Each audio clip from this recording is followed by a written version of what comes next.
Nesse vídeo, vamos refletir sobre o que se ensina e o que se aprende em história. Com base no texto de Marlene Cainelli, a autora propõe uma nova maneira de ver o curso de história, com foco no pensamento crítico e na construção do conhecimento. Veremos como a história pode formar cidadãos mais conscientes e participativos. Através do texto, vamos analisar e fazer críticas às práticas tradicionais e conhecer propostas inovadoras. Além disso, relacionaremos o texto com temas atuais como cidadania, diversidade e tecnologia. A autora começa o texto com uma provocação. E se a história não fosse ensinada? Essa pergunta leva à reflexão sobre o papel social da disciplina. A história não serve apenas para lembrar dados e fatos. Ela ajuda a entender o presente por meio da análise do passado. Assim, ela contribui para formar cidadãos críticos, atentos ao seu tempo e mais conectado. Ensinar a história é educar para a cidadania e para a reflexão. Então, para quem ensinamos histórias? O ensino da história tem uma função fundamental na formação do pensamento crítico. Ele permite que os alunos compreendam as raízes dos problemas atuais. Ao conectar passado e presente, desenvolve-se uma visão mais profunda da realidade. E essa consciência histórica torna o aluno um cidadão mais atento e participativo. Mais do que decorar fatos, é preciso entender os processos históricos. Essa compreensão ajuda a interpretar o mundo de uma forma mais consciente e atualizada.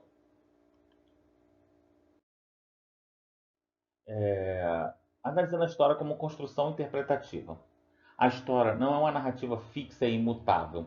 Ela é construída com base em fontes e evidências, a partir de diferentes pontos de vista.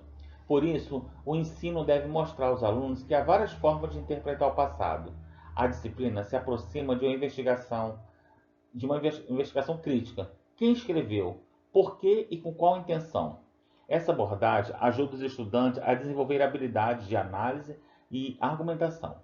Aprender história é aprender a investigar e a pensar com autonomia. Memorização ou reflexão? A autora critica o ensino tradicional, que prioriza a memorização de datas e fatos isolados.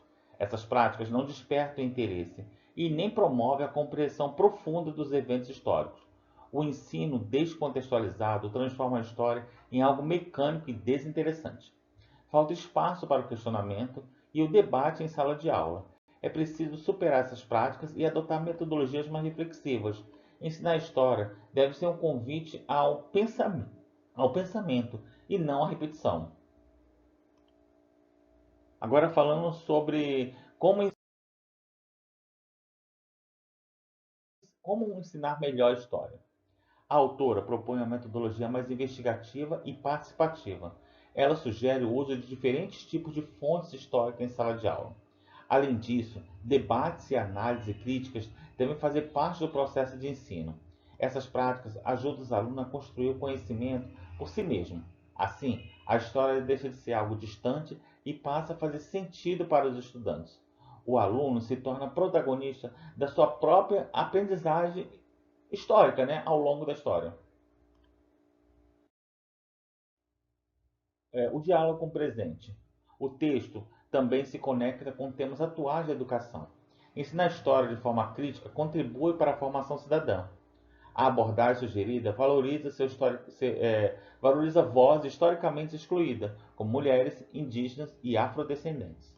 Ela também pode incorporar tecnologias digitais para tornar o ensino mais dinâmico. Essas propostas dialogam com as competências da BNCC, que fala sobre pensamento crítico e análise de fontes. Ensinar história é preparar os alunos para entender e transformar o mundo. Um novo olhar para o ensino de história.